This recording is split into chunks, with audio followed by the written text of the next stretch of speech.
আসসালামু আলাইকুম। দূরে প্রবাসে এবং দেশের ভিতরে যারা আছেন তাদেরকে শুভেচ্ছা।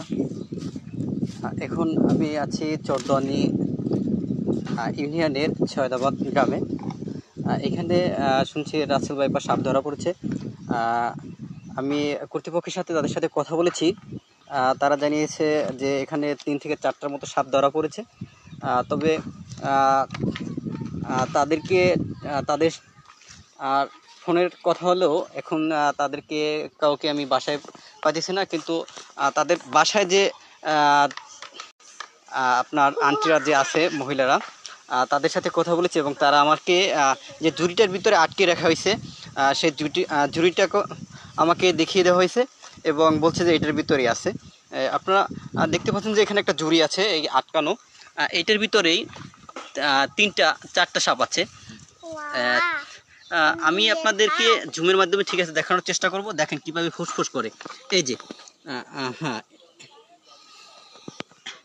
এই এই যে চিনা একটু একটু এই যে ঝুড়িটার ভিতরে এই যে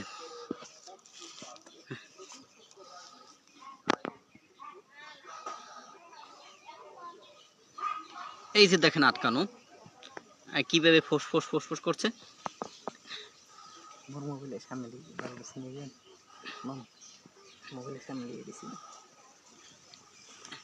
এই যে আপনার এই যে দেখেন এই যে দেখেন এই এই এই যে সাপ, হ্যাঁ এই যে এইটার ভিতরে এই একটা ফোন দিয়ে আরেকটা ফোনে নেওয়া হচ্ছে ছবি।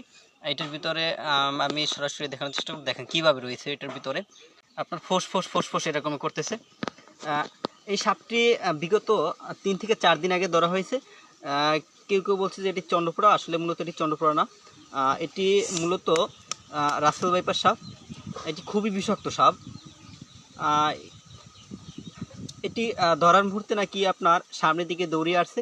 আমরা যে বলি যে অজগর বা মেঘডুম্বর সাপ, ঠিক আছে, আদৌ কিন্তু মেঘডুম্বর সাপের মতো চিনায় না। এটি কিন্তু একদম হুবহুব আমরা যে রাসেল ভাইপার যেটি বলি, এটি কিন্তু রাসেল ভাইপারের মতো একদমই। দেখেন কিভাবে ফুসফুস করছে।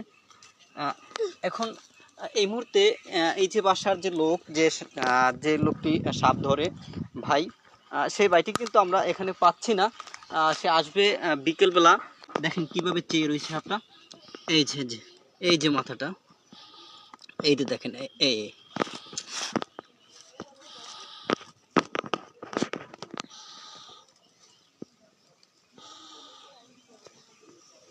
আপনারা আবার কেউ ভয় পেয়েন না, আবার কিন্তু কামড় টামড় দেবে না, ভয় পেয়েন না। এটা কিন্তু জোরের ভিতরে আটকানো আছে।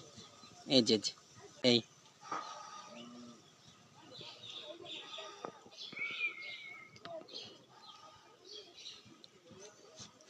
We have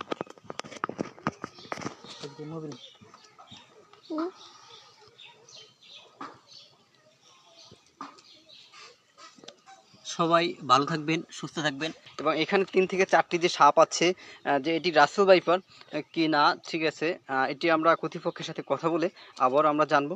এবং তারা তো বলেছে যে এটি রাসেল ভাইপার সাপ, কিন্তু আমরা আমাদের যে ব্ল্যাক স্ক্রিনটা দেওয়া আছে এবং ছবির মাধ্যমে আমরা যেটি সবসময় দেখতে পাই, আমরা দেখব যে আদৌ সে রাসেল ভাইপার কিনা।